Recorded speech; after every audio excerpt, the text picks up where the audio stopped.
Meet the team that doesn't just talk about impact, they ignite it. Jim Morris and producer Rachel. What? Let's go. Good morning. Good morning. Good morning. How are you? Yeah, got sleepies in my eyes. I was up late last night, so. Was it with the children? Were you watching TV? What were we doing up late? We were just living. We were just trying to finish some projects and keep the glue together, So yes, I have to ask you about that quickly because I'm visiting a friend. So this is not my house. We love my friend. I'm consulting a client. And so while I'm consulting, I'm also managing 3 businesses and then all my other client stuff. And so my brain is just like, okay, we'll just stay up late and do it. And what I realize is that doesn't work. There's a certain period of time where your brain is just not functioning anymore. And then I caught myself making mistakes. Mm-hmm. Do you know what I mean? And it's I understand there's only 24 hours in a day. I get why I'm pushing it to that last, late in the game of the day, but it's not serving me. Right? Yeah. So how do I really look at the to-do list more realistically so that I'm not pushing it to staying up late? Because it screws your next day. I mean, you're up right now, exhausted. How do we stop doing that, Jim? I think for me, I don't do this often. So for me, there's pockets and periods of time where I need to push through. Right? We're going to push it. I have to push it. It is what it is. Yeah, and you've experienced that, and it is what it is. The person that says oh, you became an entrepreneur to be, to have this freedom and to lounge around, that is not reality. You have to suck it up, buttercup, to use producer Rachel's terminology. In certain moments, you can't keep it consistent like that. You're going to deplete. You need to replenish. So that was one of the moments for me. I took on a project. I knew there was a short deadline. I knew that I, am traveling coming up. I knew what the circumstances were. I think for me, when I didn't know the circumstances, or I thought that I could make magic happen, and there wasn't enough time in the day, that's where I really start to deplete and to really feel terrible about some of the decisions I've made, let alone not get rest, not replenish, not sleep, not enjoy life sometimes, right? There's times to work, there's times to do extra, to stay up late, but you can't make that consistent. You can't make that a revolving door unless you're Alex Hormozy, which he wants to live a miserable life for 99% of his time on this earth right now. He wants to lock himself in a closet and not go on vacation.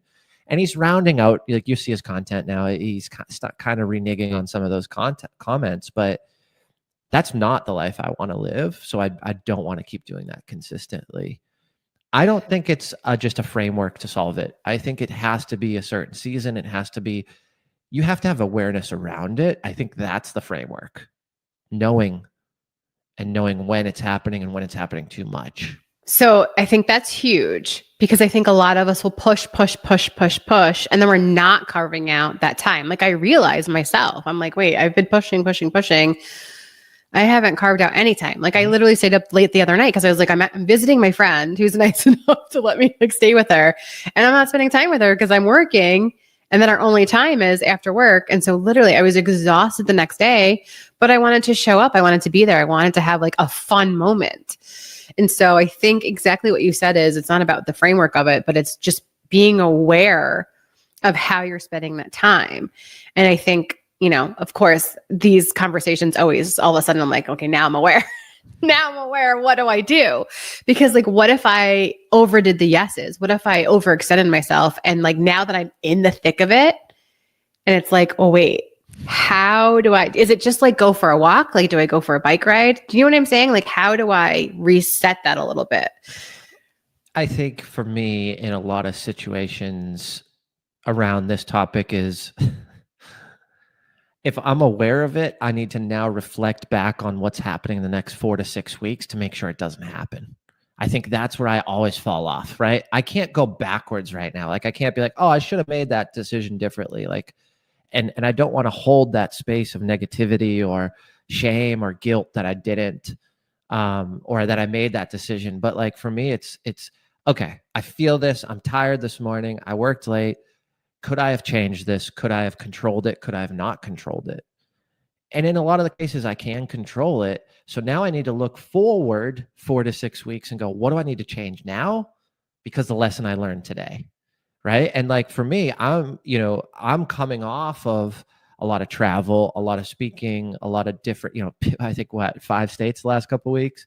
But like I looked back forward and I'm like, okay, we're not doing this again. And like my next speaking gig is strategically placed in October because I don't want to do August and September and half of October the way that I have crammed and forced myself to stay up late and, pushed and pushed and pushed. Because I know at this point, and it took me forever to get here, but I know like if I do this again twice this year, I will, one, my mental will be bad. 2, it will affect my wife and kids. 3, I could go into the hospital. I mean, like there's times where I've done this and I've had to get 3 IVs in the same week.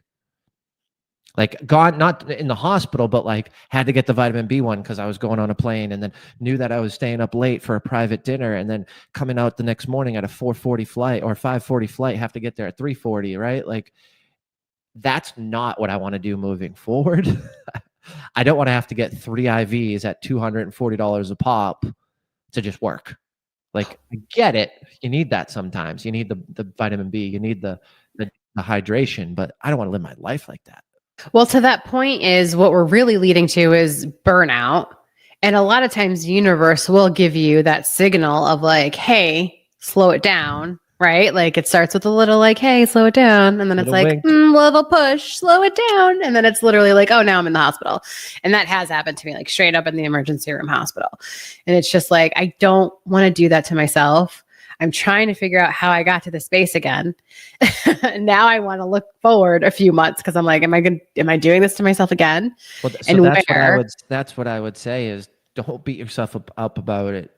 If it happened recently or it's happening now, like don't go there, get through it and then plan for the future for it to not happen. It's the only thing that I can do positively when I think about making poor mistakes is like, how do I make sure this isn't going to happen again? And sometimes these mistakes are they don't feel poor, they don't feel terrible in the moment, but something's a little off. That's when I start to look at it. And like you've been super helpful, right? This is why friendships and business partners and people in your life who care about you, like you're like, Jim, stop overscheduling, right? Because you care. Like that's why it's so important to have people in your life that know what you're doing, know where your passions are, know what your plans are, because sometimes you just need a friend to love on you and say, hey man, chill out for a minute. You don't need to schedule 37 meetings in 2 days and stay up all night and, take on 2 new clients at the same time and book a gig. Like, right. You don't need to do that. You don't. I think in the space that I'm in, it was an opportunity that I added. So I just really have to look at if I'm adding something, then I need to learn to take something else away. And we've talked about that before. I've given up a couple of things because I wanted to make like the children's book a priority, but then I added something else. So like I took one thing away and added 2 things. Slow down, Rachel. Slow down. Probably just need to do what you're doing and do the social media break and just be like, I'm done. I just need to stop. Okay, so that's a great point. So I'm glad you brought that up because we need more time in the day, or we don't want to feel overwhelmed or stressed, and we want to have those pockets to be with friends and to build experiences and to do all the things. Is there anything in your world, in your life that you don't have to rip away and throw away, but that you can make more efficient or effective? And I'll give you an example. We in the podcast studio, the Spit and Fire studio, here in Nashville, like we put everybody on the screen that comes in. We have a nice thumbnail. We have a rotating little video thing, and like Caitlin and I were doing that, and it was like, we don't need to do this. Like we can outsource this. And it was like, well, we can't. We really want to make it perfect. And we sent it to the team, and it was perfect the first time. Exactly like I was like, oh, did you do that? Caitlin's like, no, the team did that. And I was like, okay, see, that's something that in the moment, it's like, let's just do it, or it's only 5 minutes, but like, I booked 21 podcasts this month. Okay. Five times 21. Are you crazy? What are you doing? Oh my God. What is going But on? here's the thing. It's the 31st today. I think I have one podcast in August, and we're taking a break, right? So we did it strategically. I'm not crazy. I'm not doing this 21 a month, but we did it strategically. But knowing that there's 21 thumbnails that had to come up, 5 minutes times 21, and they're not 5 minutes. Let's just be realistic. Like, it's not 5 minutes. It's probably like 20, right? 25 minutes. Well, that was efficient and effective to the business that allowed us to free up time. And sometimes that time doesn't correlate directly to like, oh, I get back an hour today, but over time, over the experience, it's like all those little changes are allowing me to be more efficient. The social media stuff, and I've said this before, I thought I was way busier than I am. That's really what it wasn't what my phone said. It wasn't an hour a day. Like, it wasn't. It was more. And I don't know what the phone's categorizing. I don't know like what Apple's doing or who's paying who in those situations, but like the phone ain't right. And I don't know if it's categorizing other things, or maybe if I'm in the Messenger app instead of the actual social. Like, I don't know the details, but I know I got back a ton more time, better headspace and efficiency. And that was causing some burnout, that just trying to stay up with the Joneses of social media and consuming it to try to like, it was stressing me out. It was affecting me in different ways. Well, I know what I'm going to take away now to make space for that second thing, right? Like, I took other stuff away. And so now I just know it's going to be probably not worrying about my podcast now for a little bit, just because like I've got a couple in the can, but there's one I know I want to add pictures and B-roll to. And that stuff takes so much time to just gather all of that, put all those notes in. And I'm just like, is it going to hurt me to not have that air right now? No. Could I air it in a month? Yes. So like literally as you're saying it, I'm like, oh wait, why am I pushing myself to get this done? I didn't promise anything. Let me ask you a deeper question. Oh God. Yeah.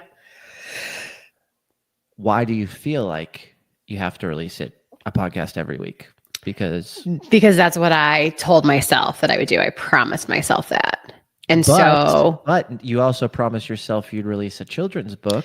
Right. And that is, you can go, it's not like you're throwing the podcast away. Now, if you said, Rachel, I'm done with my podcast, I've done 350 episodes and I've got this project and I'm just going to put it to the side. Like, that's a different conversation, but you taking off 2-3 weeks, not having an episode go out every week, the only person that's going to affect is the promise to yourself. But knowing that you are doing something that's such a dream, right? Like, the podcast was probably a dream, but like this children's book, this is a dream, and you're crushing it. And now you're becoming your own publisher. And like, first thing I thought about yesterday, someone said children's book. I'm like, I know a publisher. She has a garage and she paid to have someone help her clean it out. Okay? Exactly. I have space to ship out books now. 100%. And that's the thing. It's like, is the podcast, and you just mentioned it earlier, like the season of life, what season of life you're in. I'm not young anymore. I have family, right? I have commitments that I made. So I can't just like stay up for 24 hours and get a project done. It's just not a reality, right? So that's not the season of life I'm in. I'm also in the season of life of, is the podcast more important, or is this dream of releasing this children's book more important? Because we can't really focus on both. And so right now, in this moment right now. Yes. Right. And so thank you for helping me clarify this today. I was going to say, what a great feels really good. Yeah. Like, I'm even thinking through stuff too now where I'm like, yeah. Does this have to get done right now? Right? Do we have to that do I this? have to release a podcast every week? Joe Rogan? Okay. Joe Rogan's got 20 million followers on YouTube. And when I get Joe Rogan's money and followers. Yeah, exactly. Exactly. Power to him. Like, and I'm not saying 100%. don't be consistent. I'm just saying, like, what do you know to be true? What do you know to be the priority? And what do you know to be most important right now? So if anybody else is going through this, like I understand, I feel you, I hear you. You do not want to get to burnout. Burnout literally means like probably health issues, mental and physical. And then you're going to be doing nothing for a while because you'll be in the hospital like I was. And then you have to call everybody and be like, there's a little problem. So assess the situation. If you are aware that you're leading to burnout, that you're doing too many things, that you're agreeing to too many things, and you're trying to balance all the plates at the same time, take a step back and decide what has to get done versus what really doesn't, what can be put on hold for a minute. Because it's not like sleepless nights and like burnout is just not worth it. It really isn't. So if you're in the same boat that I'm in and you're just like, how do I do all the things? You don't have to do all the things. The choice to do them all is just as easy as the choice to not do them all. And pick pick what your passion, what you feel called to do in this moment, what makes the most sense. That's where I'd land this plane on. Yeah. So, power to you. Rise and energize. Rise and energize, you guys. Good morning. Let's go. All right. I'll see y'all. See ya. Bye.